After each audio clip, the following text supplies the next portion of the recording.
Okay, so today's topic is root kits and botnets. ये दो terms रहती हैं जो साइबर एक्सपर्ट्स को साइबर सिक्योरिटी में को इम्प्लीमेंट करती बार बहुत ज़्यादा प्रॉब्लम्स क्रिएट करती हैं, और they are basically use to distribute spam messages, spam mails and distributed denial of service attack. ठीक है, तो ये काफ़ी खतरनाक चीज़ें रहती हैं। खतरनाक इन द सेंस कि वंस आपके सिस्टम को अटैकर ने कॉम्प्रोमाइज़ कर दिया है, आपको पता भी नहीं होगा और आपकी जानकारी के बिना आपका सिस्टम कुछ और ही काम कर रहा होगा हैकर के लिए, अटैकर के लिए। ठीक है, तो इनको समझिए क्या डिफरेंस है इन दोनों में, रूट किट्स एंड बॉटनेट्स। तो they are two different things basically. तो वन बाय वन इनको हम कवर करेंगे। First is rootkit. तो रूट किट बेसिकली एक सॉफ्टवेयर रहेगा, पहली बात। और ये सॉफ्टवेयर आपके कंप्यूटर में इंस्टॉल होगा और छुप जाएगा और आपके नॉलेज के बिना। दिस इज अ इसमें जो सबसे डेंजर वाली बात रहती है वो है कि आपको पता नहीं लगेगा कि रूट किट्स आपके सिस्टम पे इंस्टॉल्ड है, और सेकंड वो हिडन है, वो किसी भी एंटीवायरस सॉफ्टवेयर से वो स्कैनिंग के दौरान डिटेक्ट नहीं हो पाएगा। ठीक है, ये एक सॉफ्टवेयर रहेगा जो कि इंस्टॉल होगा और छुप जाएगा आपके कंप्यूटर में। ठीक है, वो भी विदाउट यूर नॉलेज। आप मुझे ये आप लोग बताइए कि ये आएगा कहाँ से। ये आएगा कैसे? अगर हम कोई सॉफ्टवेयर डाउनलोड करते हैं इंटरनेट से, मान लीजिए, या जो बहुत बड़ा सॉफ्टवेयर है, लार्ज सॉफ्टवेयर पैकेज है, उसको जब आप इंस्टॉल करते हो, राइट, तो और वो अटैकर ने आपको लिंक दिया होगा कि यहाँ से इस सॉफ्टवेयर को इंस्टॉल करिए, ये फ्री सॉफ्टवेयर है, राइट, और आप उसको लिंक पे क्लिक करते हैं, आप उसको डाउनलोड करते हैं और वो इंस्टॉल हो जाएगा और वो छुपा रहेगा। और एंटीवायरस जो सॉफ्टवेयर रहते हैं वो भी इसकी एक्टिविटी को डिटेक्ट नहीं कर पाते हैं। ठीक है, सो ये इसका काम रहता है basically. So it may be included in a large software package. ठीक है, या तो जो सॉफ्टवेयर पैकेज आपने जो डाउनलोड किया हो उसके अंदर रहेगा ये, जो जिसने ये सॉफ्टवेयर डेवलप किया उसी ने ही ये गड़बड़ कर रखी है। और क्या चांसेस हैं कि अटैकर ने आपके सिस्टम की वर्नेबिलिटी को देखते हुए अटैक परफॉर्म किया है और खुद ही इंस्टॉल कर दिया है। दोनों चीज़ें हैं ना, एक तो है कि आपने सॉफ्टवेयर को डाउनलोड किया इंटरनेट से और उस सॉफ्टवेयर को आप नेक्स्ट नेक्स्ट नेक्स्ट करते इंस्टॉल कर दिया, तो वो भी इंस्टॉल हो जाएगा। लेकिन वो किसकी प्रॉब्लम होगी, वो मतलब किसने किया होगा ये, जिसने आपको सॉफ्टवेयर प्रोवाइड किया है। सेकंड क्या है कि कैसे होगा ये, कि एक अटैकर है, उसने देखा कि यू आर यूजिंग विंडोज 7 जिसकी एंड ऑफ लाइफ हो चुकी है, और उसमें जो जो वर्नाबिलिटीज़ हैं उससे उसने अटैक परफॉर्म किया, आपके सिस्टम का एक्सेस जो है ले लिया और वहाँ पे खुद ही मैनुअली एक सॉफ्टवेयर जो है इंस्टॉल कर दिया, रूट किट से उसने जो इंस्टॉल कर दिया। ठीक है, या तीसरा क्या रहता है कि अटैकर ने आपको कन्विंस कर दिया कि डाउनलोड करो, इंस्टॉल करो, this software is very good. Convince कर दिया आपको, आप तैयार हो गए, हाँ यार ये तो फ्री में मिल रहा है, देखो ये अगर मैं इस सॉफ्टवेयर को इंस्टॉल करूँगा या करूँगी तो मुझे 1 लाख रुपए मिलेंगे आज। तो उसने आपको कन्विंस कर दिया, आप लालच में आ गए, आपने डाउनलोड किया, इंस्टॉल किया, फिर आपको पता नहीं चलेगा कि क्या हो रहा है। ठीक है, until unless you format your system. Okay, so next देखिए। जो हैकर्स होते हैं, अटैकर्स होते हैं, वो रूट किट का यूज़ करते हुए क्या क्या करते हैं। अगर वो रूट किट्स के थ्रू काम कर रहे हो तो वो क्या क्या कर सकते हैं, आपकी इंफॉर्मेशन को एक्सेस कर सकते हैं, जो भी इंफॉर्मेशन आपके सिस्टम पे है, आपकी एक्टिविटीज़ को, एक्शंस को मॉनिटर कर सकते हैं, आपने कौन सी की प्रेस की, आपका माउस कहाँ पे है, आपने लेफ्ट क्लिक किया, राइट क्लिक किया, एवरीथिंग कैन बी लॉग्ड, वो कैच करता रहेगा। आपने यूज़र नेम पासवर्ड क्या टाइप किया, एक एक की को वो वहाँ पे स्टोर करता रहेगा और हैकर को भेजता रहेगा। ठीक है, की लॉगर टाइप सॉफ्टवेयर, यानी कि मॉनिटर योर एक्शंस, मॉनिटर करता रहता है कि आपने क्या काम किया। ठीक है, और जो भी आपके प्रोग्राम्स हैं उनको मॉडिफाई कर सकता है and perform other actions on your computer without being detected. This is most important कि वो हिडन होगा और विदाउट योर नॉलेज और विदाउट बीइंग डिटेक्टेड ये काम करता रहेगा। So this is all about rootkits, इसमें इतना ही करना है। सेकेंड टर्म आती है बॉटनेट्स। What are botnets? ऐसे आपको नाम से पता लग रहा होगा, बॉट का नेटवर्क, बॉट नेटवर्क्स। ठीक है, तो बॉट क्या हुआ, बॉट और जो बॉट का जो नेटवर्क हुआ that is called botnets first of all, ठीक है। और इसमें क्या रहता है, देखिए यहाँ पे साफ लिखा हुआ है बुक में कि botnet is a term derived from the idea of bot network, ठीक है। It refers to computers that are able to be controlled by one or many comma outside sources, ठीक है। तो बॉटनेट जैसे मैं आपको इधर दिखाता हूँ, ये देखिए मान लीजिए ये कोई सर्वर है इंटरनेट के ऊपर, टारगेट सर्वर है, ये इंटरनेट के साथ जुड़ा हुआ है और इंटरनेट के साथ बहुत सारी मशीन जुड़ी हुई हैं और इन मशीन के साथ कुछ और मशीन जुड़ी हुई हैं और आप यहाँ पे बैठे हैं, आप नहीं कहूँगा, हैकर यहाँ पे बैठा हुआ, अटैकर मशीन जिसने अटैक करना है, उसका अटैकर का टारगेट क्या है कि इस वाली मशीन को मैं डाउन करूँ समहाउ, या कुछ वहाँ पे एक्शन परफॉर्म करना है। तो वो क्या करेगा, देखिए अगर 1-to-1 कनेक्शन करेगा, ये सीधा ही इस सिस्टम के साथ कनेक्ट होगा, तो उसे काफ़ी ज़्यादा मेहनत करनी पड़ेगी। वो क्या करेगा, कुछ और सिस्टम जिसको वो हैंडलर का नाम देगा, बेसिकली हैंडलर्स बोलते हैं इसे, ठीक है, वो आगे बहुत सारे सिस्टम को कंप्रोमाइज़ करेंगे, यानी कि अटैक परफॉर्म करेंगे। ये वाले सिस्टम जो होते हैं, ये कोई और यूज़र इंटरनेट पे काम कर रहा होता है इनसे, ठीक है, तो उनको पता नहीं होता, और रूट किट्स वगैरह इंस्टॉल करके ये अपने कंट्रोल में ये वाले सिस्टम ले लेता है अटैकर। इन मशीन से फिर वो अटैक परफॉर्म करता है इंटरनेट के थ्रू इस मशीन पे, ठीक है। तो इस तरह से ये बॉट नेट आपका बनता है, एक एक, एक यहाँ पे नेटवर्क सा बनता है, जो कि जिसका जो मेन जो सोर्स है एक ही होता है। यहाँ से जैसे आपके पास स्मार्टफोन है या फिर अटैकर के पास कोई मशीन है, वो ज़्यादा पावरफुल नहीं है, ठीक है, ये मशीन बहुत पावरफुल हैं, ये बहुत पावरफुल मशीन्स हैं, तो इनका कंट्रोल अगर इसने ले लिया, इनको हैक कर लिया, तो इनसे फिर वो काम करवाएगा आगे, ठीक है। तो ये बहुत ही पावरफुल अटैक, मतलब जो रहता है DDoS जिसे हम बोलते हैं, distributed denial of service attack, उसको परफॉर्म करने के लिए ये बेसिकली यूज़ किया जाता है। ओके आगे देखिए, an attacker usually gains control, यानी कि इन मशीन्स का कंट्रोल यूजर ने कैसे लिया, अटैकर ने कैसे कर लिया इनको control, by infecting the computer with a virus और अदर मैलिशियस कोड। वायरस या फिर किसी मैलिशियस कोड की हेल्प से अटैकर ने इन मशीन्स को अपने कंट्रोल में ले लिया होता है, ठीक है। और मजे की बात, कई बार क्या होता है कि आपका कंप्यूटर बॉटनेट का पार्ट होता है, आपको पता ही नहीं होता है, ठीक है। ये भी काफ़ी इंसिडेंट सुनने में मिलते हैं, ठीक है। मैं इंस्टीट्यूट का नाम नहीं लूँगा, बट एक इंस्टीट्यूट, उसमें क्या हुआ कि वहाँ पे पहले कॉल आया, ठीक है, उसके जो डायरेक्टर थे, प्रिंसिपल थे, उनको कॉल आया कि आपका जो आईपी एड्रेस है वहाँ से लगातार हमारे सर्वर पे जो है डीडोस अटैक चला हुआ है आधे घंटे से, तो उसको बंद करिए। पहले तो एक वार्निंग सी देनी होती है ना, उसके बाद लीगल एक्शन होता है, ठीक है। उनको समझ नहीं आया, भाई हमने तो कुछ नहीं किया हुआ है। फिर बाद में उन्होंने तो फिर अपना नेट ही बंद कर दिया, तब जाके वो डाउन हुआ। फिर बाद में पता चला, जब उसको cyber security sorry cyber crime वालों ने डील किया, तो उन्होंने एक यूज़र जो राजस्थान में बैठा हुआ था, उसने अपने मोबाइल फ़ोन से उनके जो सर्वर मशीन थी उसको अपने कंट्रोल में ले लिया था, और वहाँ से डीडोस अटैक चला रहा था दूसरी कंट्री में, आई थिंक रशिया या किसी कंट्री से। फिर वो हुआ था उनसे, वहाँ पे उसने कंट्रोल मतलब अटैक चलाया हुआ था।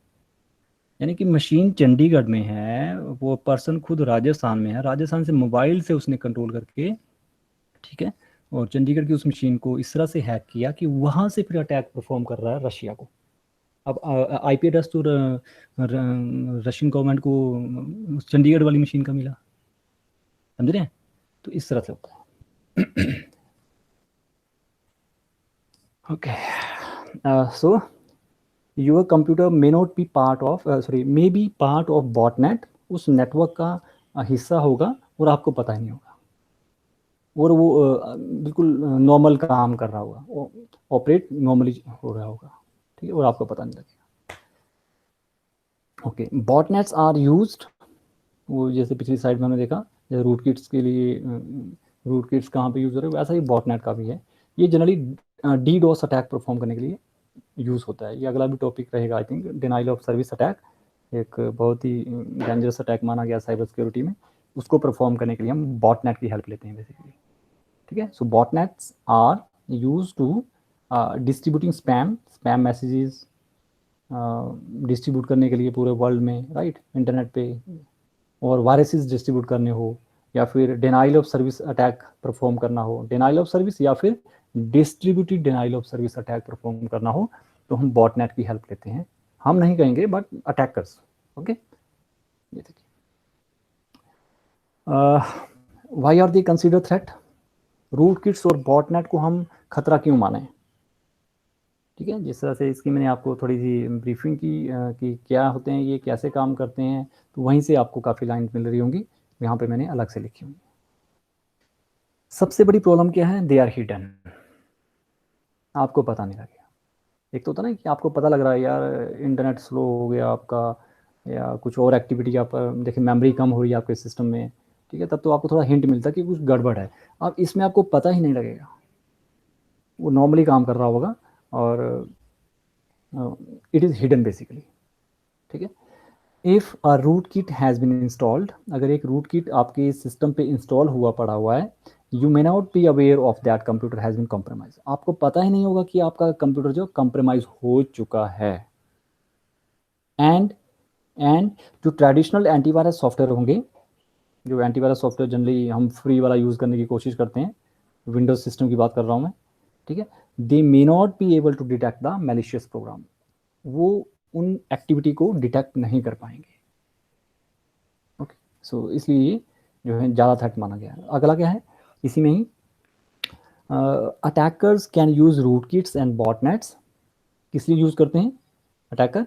To access and modify personal information, personal information को एक्सेस करने के लिए, अटैक अदर कंप्यूटर्स, किसी और कंप्यूटर को अटैक करने के लिए। देखिए आपका system rootkit and botnet के थ्रू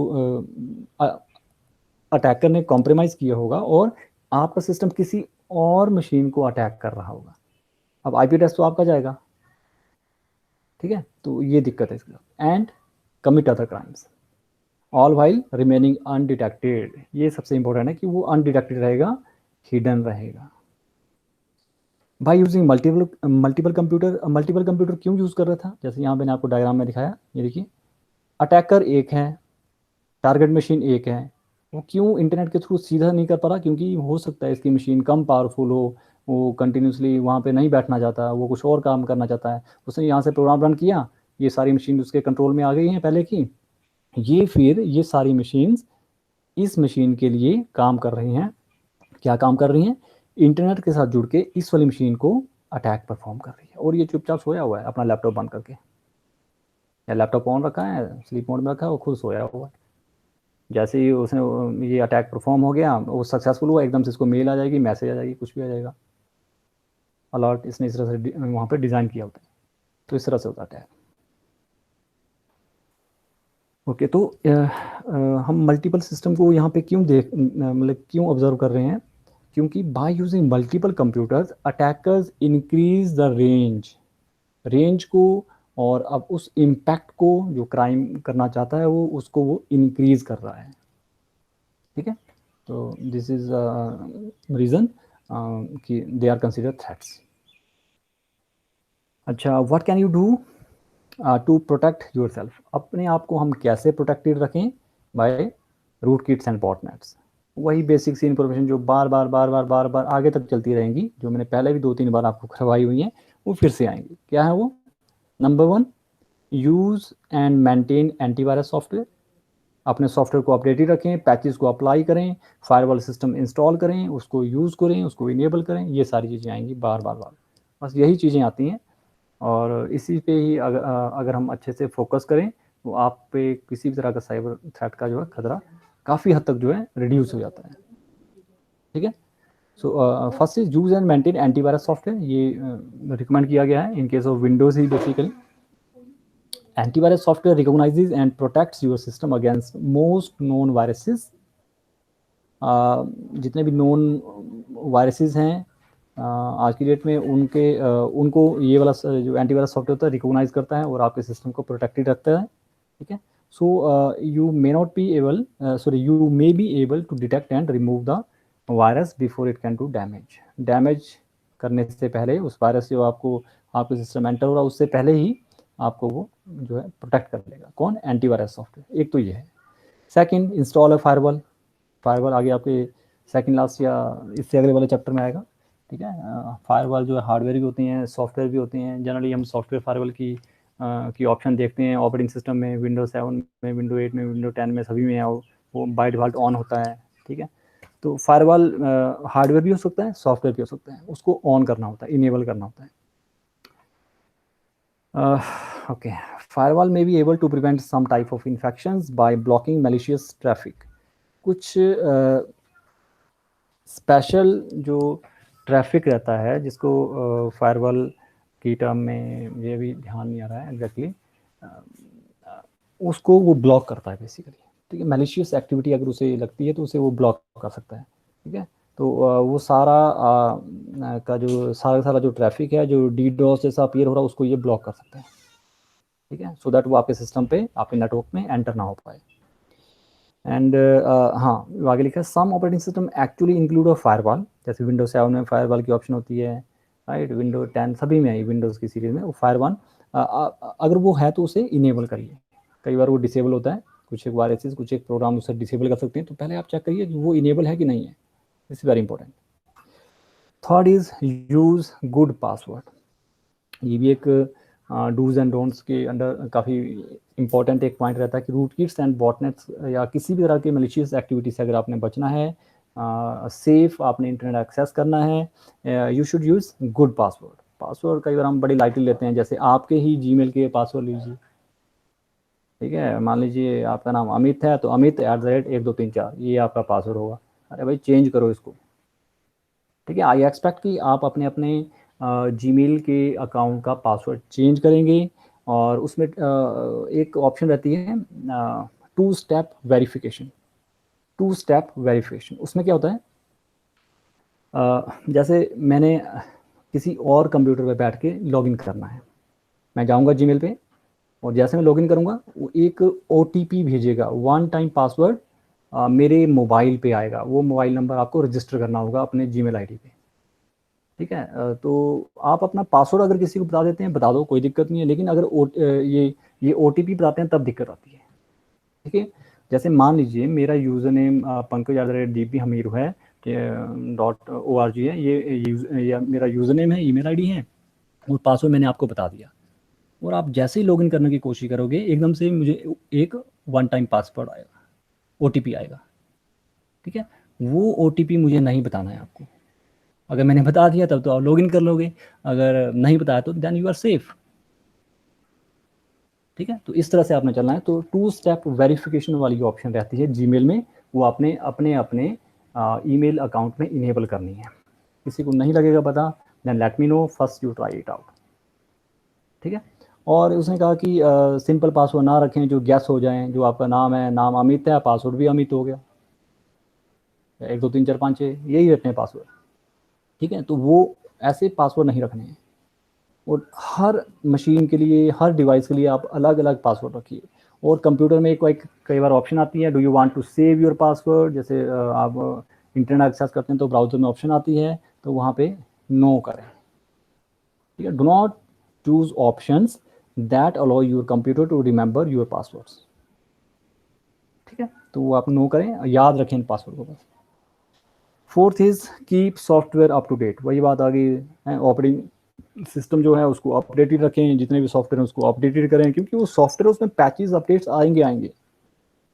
ठीक है। क्योंकि जो अटैकर है इसी चीज़ को देखता है कि आपने पुराना सॉफ्टवेयर यूज़ किया हुआ है, राइट। उसका वर्जन आपको मिल जाएगा।